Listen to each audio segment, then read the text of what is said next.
Okay, I'll start in the traditional way with the verse of homage to the Buddha. Sri Lankan style. Actually, my style a little different.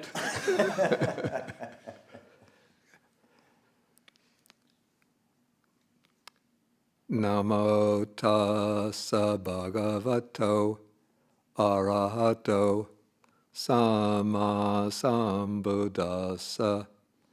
Namo tassa bhagavato arahato sama sambuddhassa.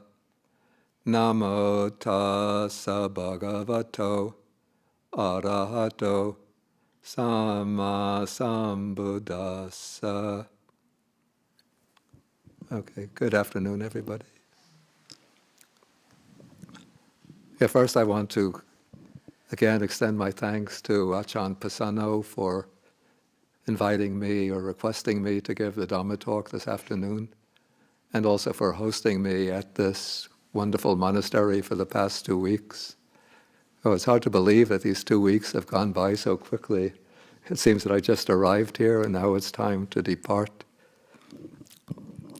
And I also want to express my gratitude to all of the lay people whose support, encouragement, dedication has made this Abhayagiri monastery possible, because the Sangha couldn't do it alone without the support of the lay community. So it's that sort of mutual relationship of monastics and the laity that make a monastery spring up and flourish. And so I think that the fact that this monastery has flourished so beautifully over the last few years is testimony both to the skill and vision of Ajahn Pisano and the other senior monks here, as well as the dedication and support of the lay community. So I think all of you are to congratulate each other for making this place possible. And it's truly, I'd say, one of the jewels of Buddhism here in North America. Okay, I wanted to base my talk this afternoon on a series of verses that occurs in the Dhammapada, in the chapter, the Sahasravagga. That's the chapter on the thousands. And it's a series of verses that I grew very fond of over the years and often recite in my own sort of daily recitation. There are 6 verses. They're numbers 110 to 115 in the Dhammapada. And they all have a similar, each verse has a similar structure. And the basic theme of these 6 verses is what makes a life truly worthwhile. What should be the purpose or aim of our life, particularly as we are following the Buddha's teaching. And you know, in the contemporary world, with the dominance of a kind of materialistic philosophy, the whole emphasis in our sort of society, particularly the medical community, is in extending our lifespan so that we can live as long as possible. You know, now people take it for granted that they can easily live to the age of 80, 85. Quite a number of people get into the 90s, even a few lucky ones, lucky with the question mark after it, make it up into the hundreds, into over 100. And we have all methods to make a longer lifespan possible. Newer medications, and if the medications are not completely successful, then there are various kinds of surgeries that one can undergo. And even when organs start to fail, you know, we've developed techniques for replacing defective organs with more effective organs. So decades ago, there was the first experiments in the heart transplant. Now it's pretty much a routine operation. Then there are liver transplants. Kidney, is there a kidney transplant?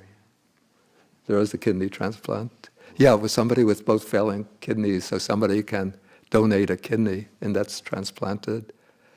And I think perhaps the next thing they'll be working on, if they haven't done it yet, is a brain transplant.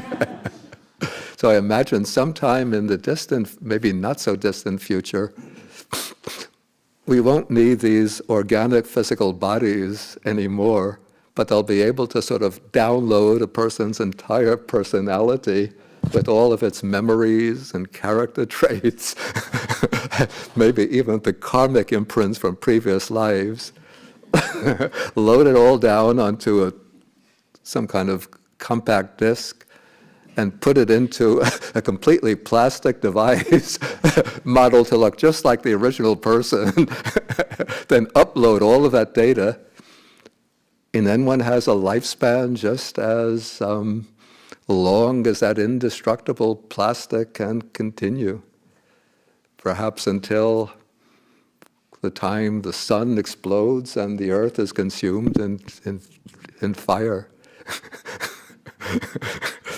Of course, if the longer the lifespan gets extended, then when death does become imminent, the more terrifying it will become.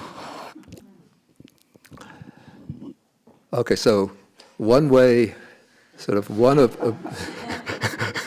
one way of looking at the value of life is to extend the lifespan as long as possible. But these verses, these string of 6 verses, give a different perspective on the value of a human life. Okay, the first verse, first I'll recite it in Pali and then give a very literal translation. Yocha vasa satang jive dusilo asamahito ekahang jivitang seyo silavantasa jayino. That is, if someone should live 100 years immoral, without sila, and not without samadhi, a samahito, a life of one day is better for one who is virtuous, who has sila, good behavior, and who is meditative. So this verse is comparing 2 people, one who lives 100 years but of corrupt behavior, no effort to achieve any kind of higher consciousness of samadhi, and somebody who lives, of course, a baby who's just 1 day old is not going to be, naturally has sila, since they're not going to be destroying anything, but they don't have any meditation. So it's not saying that a baby who lives just 1 day and then passes away has a better life than the other person. But the point is that no matter how long we live, if we devote our life to observing the silas, the principles of ethical behavior, and the practice of meditation, our life is better than that life of 100 years with corrupt behavior and without meditation.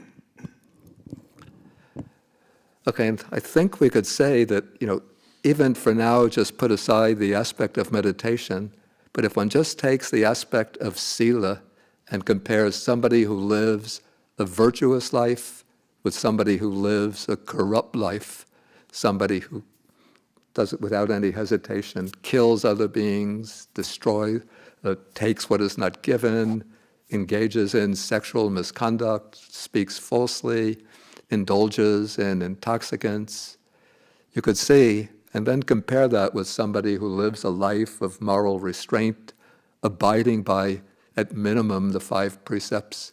We could see that the life of one who observes these principles of moral restraint is so much more worthy, so much more valuable, so much more precious, both to that person themselves as well as to the other people in their community and in the world. And if you just reflect, leaving aside the aspect of meditation, you're observing the 5 precepts very, very faithfully and diligently, and when you're coming to the end of your life, you can look back at the course of your life and you can reflect that throughout my life, at least from the time that I reached maturity and undertook the 5 precepts, I didn't inflict harm on any other being. Just reflecting that much, that in my presence, all other living beings were able to feel that their life is secure, that their life is protected, that all other people can feel in my presence that their property is secure, that their not property, possessions are not in danger of being plundered, that their spouses, that there would be no threat to their relationships, to their marital relationships, that people will be confident that the words that I spoke were true, honest, sincere, helpful to create harmony amongst others rather than divisions. So if you reflect back in that way, then that would be a cause just in itself sufficient for giving joy at the end of your life, the sense that my life has made a positive contribution to the people in my family, my community, society, country, even the world. And so just observing the silas is a very powerful positive factor that gives meaning, significance, and makes our life worthy of admiration. But from the perspective of the Buddha's teaching, it's not enough just to observe the silas, but one has to go on in following the path to cultivate the higher mind, the higher consciousness, and that requires some effort in meditation aimed at the attainment of samadhi. So that's why the verse uses the verbal form, jayantassa, one who is practicing jhana, the act of meditation aimed at becoming samahito, one who possesses samadhi. And so in Buddhism, we could say that the Buddha's teaching, it's somewhat like a pharmacy with many different medicines to fit different types of illnesses. So people have different kinds of mental afflictions, mental defilements. So the Buddha teaches many different methods or subjects of meditation intended as the antidotes to these defilements. And so we might say that our daily intake, the regular supply of nutrients that we take in through our regular meals, that might be compared to the practice of something like mindfulness of breathing, using a very, very simple method of meditation that lights up the contents of our mind, since when we're trying to focus on the breath, then all of the different thought formations, desires, inclinations, tendencies, impulses of the mind start coming into awareness. So that is what sort of helps us get acquainted with the workings of our mind, to come to better understand our mind, and to help us learn to quiet down the mind and to gain some degree of concentration.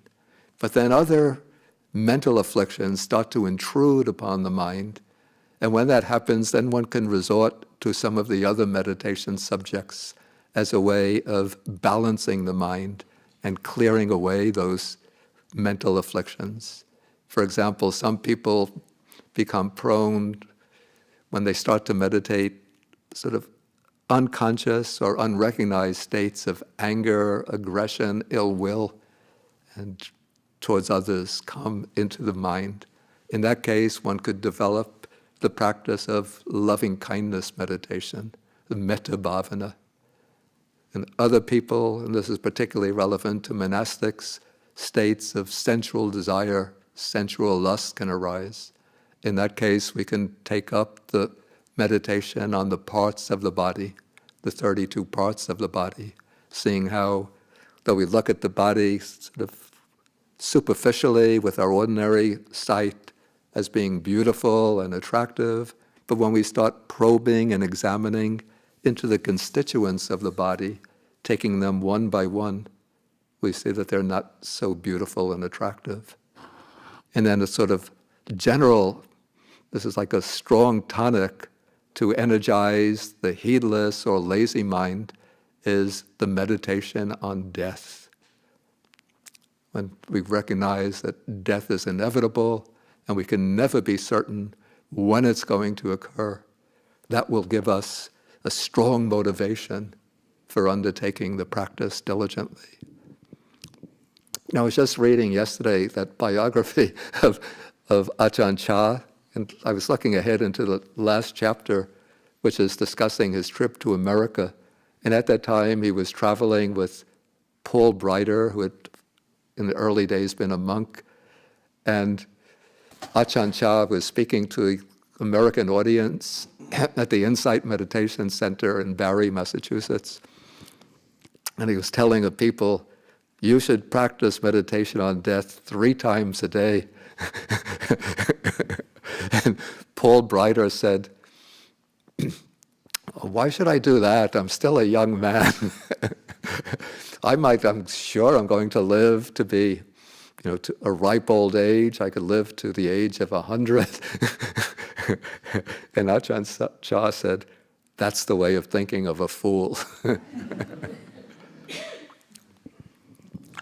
Okay, so we use these different meditation methods as the particular situation requires, aiming to strengthen our concentration, aspiring for the state of samadhi in which the mind becomes focused one-pointedly without distraction on its object. And since the verse mentions here sila and samadhi, or sila and meditation, it's interesting to note that these 2 factors work sort of in tandem to purify each other. Like we might start off with a relatively coarse observance of sila or moral discipline, but as we're attempting to develop meditation, we have to bring into play mindfulness and clear comprehension, which enables us to recognize not only our thought patterns, but also our aspects of the kinds of actions in which we engage. And we also understand our motivations better. And so when we gain that recognition, that helps us to change our motivations and to see where our conduct is defective. And so in this way, the practice of meditation will help to purify sila, or virtue. And then as virtue gets purified, it also helps to strengthen the power of meditation. So sila, you could say, is like the base on which the practice of meditation takes place or unfolds. And in this case, the base supports the practice, and the practice also bends back and purifies the base. Okay, so here in this verse we have the contrast of one of corrupt behavior, immoral behavior, with one of virtuous behavior, and one who is without meditation, and one who practices meditation. Now we come to the second verse. Again, I'll recite in Pali. Yo chivasa satang jive, du panyo asamahito, e kahang jivitang seyo, panyavantasa jayino. So one who lives 100 years devoid of wisdom and without samadhi, if one lives, it is better to live a single day possessing wisdom and meditating. Okay, so here with this verse we bring in the third major factor of the threefold training. So we have sila, samadhi, and panya. So here it's contrasting one who lives without wisdom. And so without wisdom means that one doesn't understand what is good, what is bad, what is right, what is wrong. It means that one has a distorted understanding of things, so that one takes,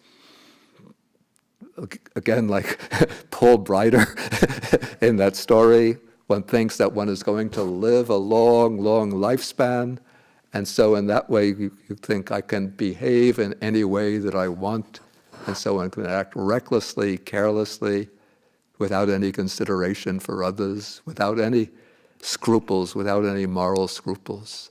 So that all comes from the lack of wisdom. Okay, and that is contrasted with one who has wisdom. And again, the most elementary form of wisdom is the wisdom that could understand the distinction of good and bad, right and wrong, what is unwholesome, what is wholesome, and also understands in relation to that, that our actions have consequences, and they have consequences for ourselves, that our actions eventually, inevitably, bounce back upon us. The actions create karmic dispositions, and those karmic dispositions remain deposited in the deep strata of the mind, and when they meet with the appropriate conditions, then those dispositions come to maturity and produce their fruits. And so if one acts in unwholesome ways, in harmful ways, in ways that are destructive to the good of others, then those actions will bounce back upon ourselves and bring harm and suffering for ourselves, if not in this life, then in future lives. And so wisdom is understanding at the first stage, first level, it's understanding that principle, that law, first understanding the ethical distinctions and understanding the law of karma that builds upon those ethical distinctions and ensures that all ethically significant actions eventually bounce back upon ourselves.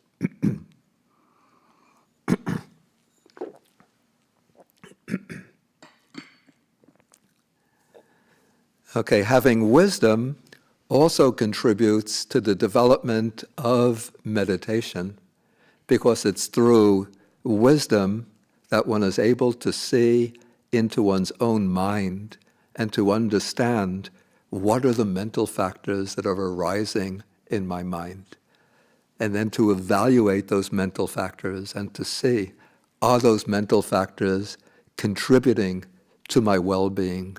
Are they contributing to the progress of my practice? Are these mental factors helping to develop samadhi? Or are these mental factors hindrances and obstacles that are preventing the development of samadhi? Okay, so with this wisdom, the initial wisdom, or maybe you call this the second stage wisdom, we're able to understand the workings of our mind better and to know how to train and to discipline our minds in order to promote the development of concentration. And then the third level of wisdom is the wisdom that sees into the real nature of things.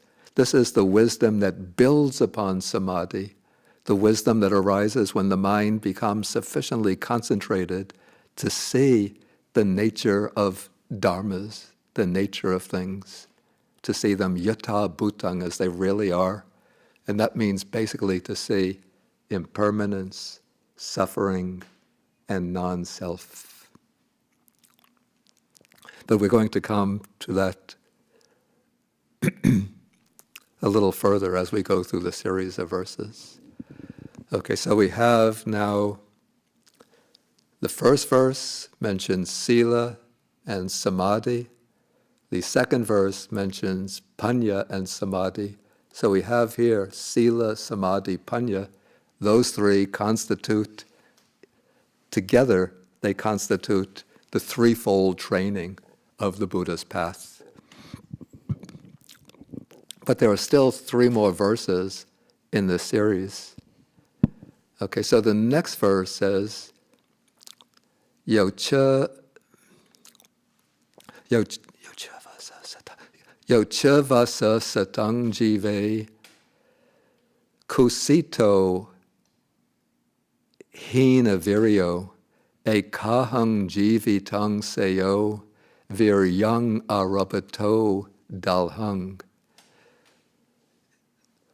If one should live 100 years lazy and negligent, one who discards or abandons energy, better to live a single day having firmly aroused energy. So here in this verse, the key contrast is between laziness or negligence and virya, which is energy or effort. And energy in the Buddha's training is not just going about any task quickly, brusquely, forcefully, but it's energy in the training of the mind. And particularly the way it's explained in the text, it's energy in overcoming, eliminating, and removing the unwholesome states of mind, and energy in the cultivation, the development of the wholesome qualities, the wholesome states of mind. So the qualities or the mental states that have to be abandoned with energy would be things like the 5 hindrances: sensual desire, ill will, dullness, restlessness, doubt. And then there are many good qualities that we have to cultivate, that we have to develop. For example, we find mentioned some of these good qualities mentioned in the Mangala Sutta, like reverence, humility, contentment, patience. Other qualities would be loving kindness, compassion, altruistic joy, equanimity, as well as the meditative factors, the more meditative factors like mindfulness, clear comprehension, tranquility, concentration. And so we use energy as a way of removing, overcoming the unwholesome states and developing the wholesome states. And this energy applies particularly in this sequence in the cultivation of meditation. So this is the energy that would be applied to the development of samadhi and panya, wisdom. And so in order to apply energy, to apply energy, one has to apply it skillfully. And to apply energy skillfully, one has to have some understanding of one's own mind. So energy just doesn't work on its own, but energy works together with mindfulness and with clear comprehension. We find this in the Satipatthana Sutta, even where the Buddha says that one dwells contemplating, for example, the body and the body, ardent, clearly comprehending, and mindful. So it's called ardent here. That is specifically the factor of energy. But that energy is working with mindfulness and clear comprehension. So it's with mindfulness, we say that mindfulness is what lights up the mind and shows what is going on in the mind. It's what makes us aware of the mental states that are arising. Because when there's no mindfulness, then the unwholesome states can arise and sort of steal our mind from us.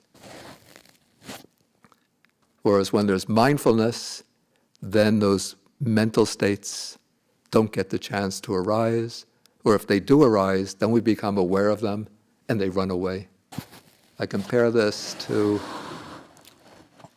it's like in a shop where they have the cameras going, and like the thief comes into a shop, and if there are no cameras, in the corners, he looks up in the corners, no cameras, then the thief can sort of slide down the aisles, look around, no attendants, and then he'll take some of the goods, put them into his pocket, and walk off, and nobody stops him. That's like the unwholesome mental states getting away with our mind, stealing our mind. But if the thief comes into the shop and looks up in the corners, and he sees the cameras are focused on the different aisles, then he'll realize, I'm not going to steal anything in this shop, and he'll walk out. So it's when we have mindfulness focused on the mind, that is lighting up the mind like the camera, so that the unwholesome states, if they're present, they'll leave, and if they're seeking an opportunity to arise, they won't get that opportunity. Okay, and then clear comprehension is what makes us understand those mental states, to understand the states that are harmful and the states that are beneficial. And so then, once we have that understanding, then energy can work with them to eliminate the unwholesome, to cultivate the wholesome. Okay, so this is the way energy works for the development first of samadhi, and then building upon samadhi. It's that energy which powers the contemplation of the real nature of things, in order for insight or wisdom to arise. Okay, that brings us to the next verse, which shows us the specific way in which the wisdom of insight arises. So this verse goes, Yo chevasa satang jive upasang udaya bayang e kahang jivitang seyo pasato udaya bayang. So if one should live 100 years without seeing arising and passing away, it's better to live a single day seeing, perceiving, arising, and passing away. And there's a little funny anecdote based on this verse. Okay, the key expression here is udaya bayang. Udaya means arising, and baya or vaya means falling away, passing away. So after the Buddha's parinibbana, when the Venerable Ananda was an old monk, he was walking by around the monastery, and he heard from one of the kutis a monk chanting this verse, but the monk got that expression wrong. He was reciting not udaya bayang, but udaka bakang, replacing the Y with a K. Now the word udaka means water, and baka is a bird that lives on water, like a crane or a stork.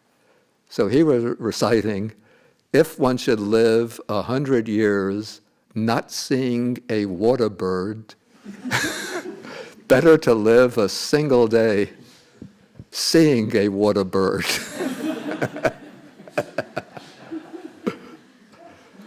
Then Ananda heard the monk reciting this, and he went into the kuti and he told the monk, no, not udaka bakang, not water bird, but udaya bayang, arising and passing away.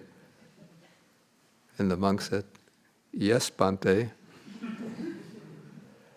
Then Ananda walked out of the kuti, but didn't walk away. He stood outside the kuti, and the monk went on, still reciting Udaka Bakang, still reciting better than living 100 years not seeing a water bird. Is it to live one day seeing a water bird? Then Ananda shook his head and said to himself, the Buddha was right. his teaching is coming to an end.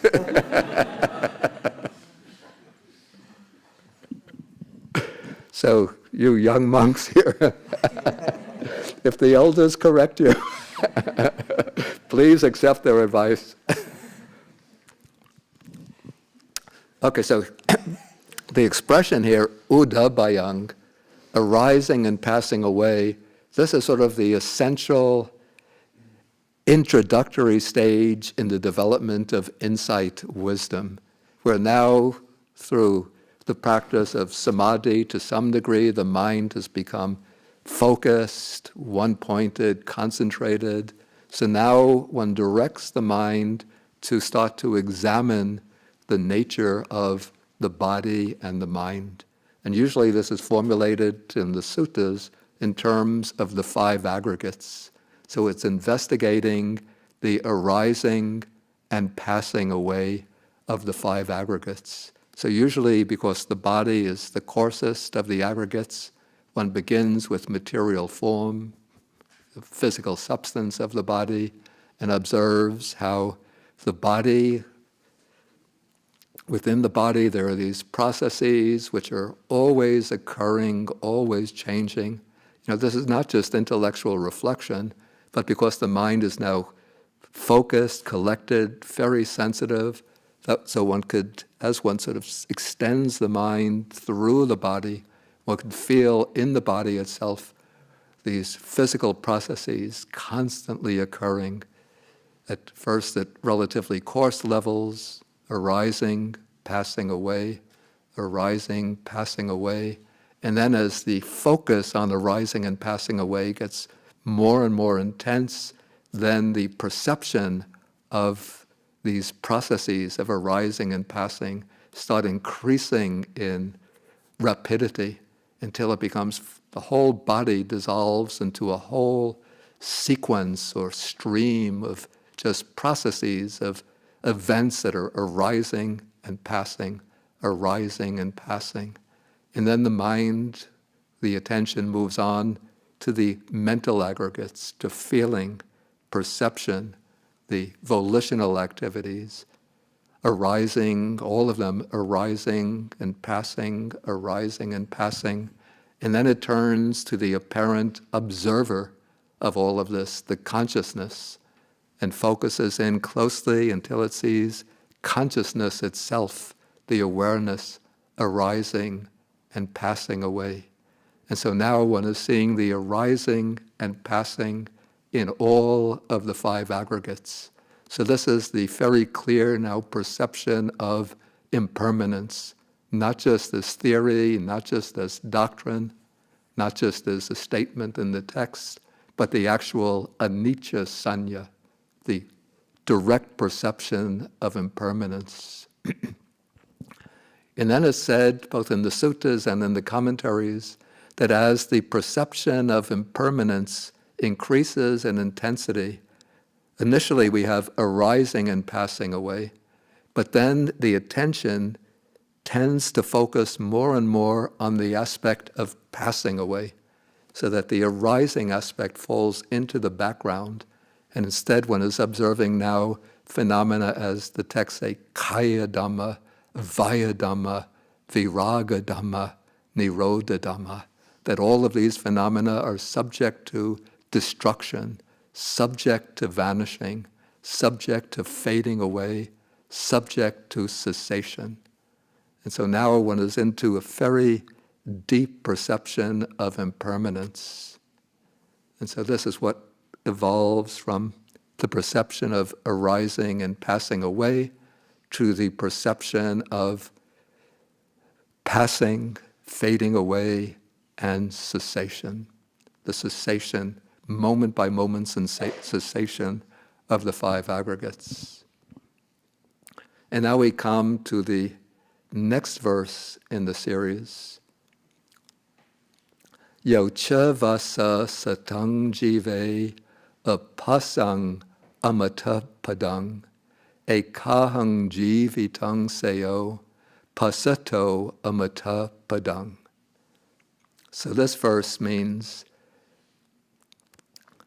although one might live 100 years not seeing the deathless state, living for one day, a life of one day is better for one seeing the deathless state. So here in this verse, the key expression is amata padang. So the word pada has many meanings, but probably the best English rendering is a state, and amata is the deathless, and this is indicating nibbana. And so this verse is indicating what occurs as the arising, the insight into arising and passing away, as it proceeds from that initial insight into impermanence, then it comes into that deep insight into constant breaking up, falling away, vanishing in cessation. Then it's said that when that insight into cessation, this cessation of the five aggregates, when it reaches its peak of intensity, then the mind turns away from all conditioned phenomena, and there sort of opens up a space or a clearing where that appears, which is not conditioned, not arisen, not subject to cessation, and that is nibbana, the deathless. So this is probably, it would indicate the initial breakthrough to the experience or vision or insight into the unconditioned element, into nibbana, that would mark the attainment of stream entry. And so through the progression of insight, there comes that gaining of the eye of the Dhamma. In the suttas, the expression is used, Dhamma Bisamaya, the breakthrough to the Dhamma, or sometimes the gaining of the Dhammacakku, the gaining of the eye of Dhamma. And what occurs with that gaining of the eye of the Dhamma, according to both suttas and commentaries, is the direct personal seeing of the unconditioned nibbana. And so that would mark the attainment of stream entry, the first of the four stages of realization, which cuts off the three fetters and sets the person on the path, the irreversible path to liberation. Okay, now comes the sixth verse, the last verse in this series. Yo chavasa satang jive apasang dhammamuttamang ekahang jivitang seyo pasato dhammamuttamang. If one should live 100 years not seeing the supreme Dhamma, a life of one day is better for one seeing the supreme Dhamma. So the key expression there is Dhammam Uttamang. And so the question is that in the previous verse it speaks about amata padang, the deathless state, the deathless element, and that is identified with nibbana. So why does the next verse speak about Dhammam Uttamang, the supreme Dhamma, as if there was something superior to nibbana? Then I was curious about that, and I looked up the commentary to the Dhammapada, and it said that by Dhammam Uttamang is meant the 9 world-transcending states. Those are the 4 paths, the path of stream entry, once return and non-return, or arhatship, the corresponding 4 fruits, and nibbana as the unconditioned. But I'm not sure that I would agree with the commentary there, because it seems to me that the previous verse, speaking about seeing the unconditioned, is probably referring to the initial seeing of the unconditioned, which is what takes place with the attainment of stream entry. And so what would lie beyond that is not something higher than nibbana, but it's the attainment of the final end of the path. So with the seeing of the deathless state, that's the sort of breakthrough and the entry onto the irreversible path. And the last verse is indicating the consummation of the path. So this would be the attainment of arhatship, or the liberation of the mind, the final liberation, or the irreversible liberation of the mind from all defilements.